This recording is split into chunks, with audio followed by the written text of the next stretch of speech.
This is Sean Thompson from the press.net. I'd like to welcome Mr. Gary Bostic from the Delta Veterans Group. Good morning, Gary. Good morning, Sean. Thank you for having me today. Thank you for joining us. Could you please tell us a bit about yourself and some of your experiences as a veteran? Okay, love to. I'm a Bay Area native, grew up in Pittsburg, went to Stanford undergrad, so been here for most of the time. Worked corporate setting, worked as a teacher, police officer. I actually joined the military in my early 30s. It was always something I wanted to do. Initially went into psychological operations as an enlisted man, did a deployment to Afghanistan, came back, transitioned to officer, led a platoon for a military police unit. Some of the key experiences I've had in the military is, war, obviously, lasting friendships, veteran.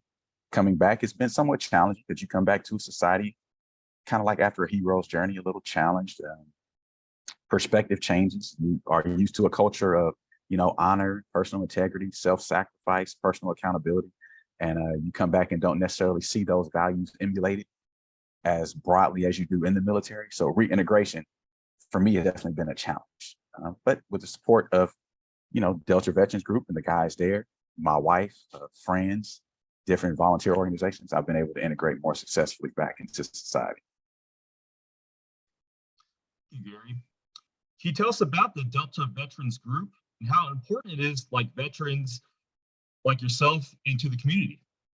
All right, so I guess one thing you got to understand about me and most veterans that I still stay in contact with is that love and appreciation is exemplified through sacrifice. So the Delta Veterans Group, they show they care because they sacrifice and they give their time for us. So for me, I'm a part of Delta Veterans Group, so they give me an opportunity to volunteer and give back to other veterans. They give me an opportunity to have a sense of community and purpose. And then they show the veterans who need it that they care for them because they're sacrificing for them. This is like a 4-day event when they do the stand down on the Delta. They're bringing in billets, they're bringing in medical care, they're bringing in food, clothing, education, employment services. These are all wraparound services to not only help veterans, but also the communities that those veterans are housed in. So the Delta Veterans Group and organizations like them are integral and vital to reintegrations for veterans back into society, because those organizations show us through their sacrifice that we are appreciated and valued. Thank you. And lastly, Gary, is there anything you would like to convey to the public as far as what you think could be done to bring more awareness to support veterans?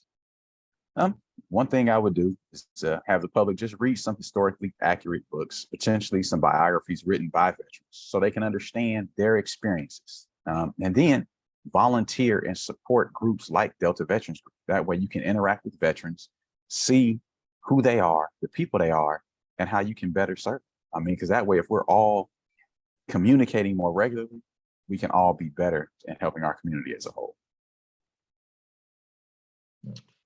Thank you very much for your time, Gary.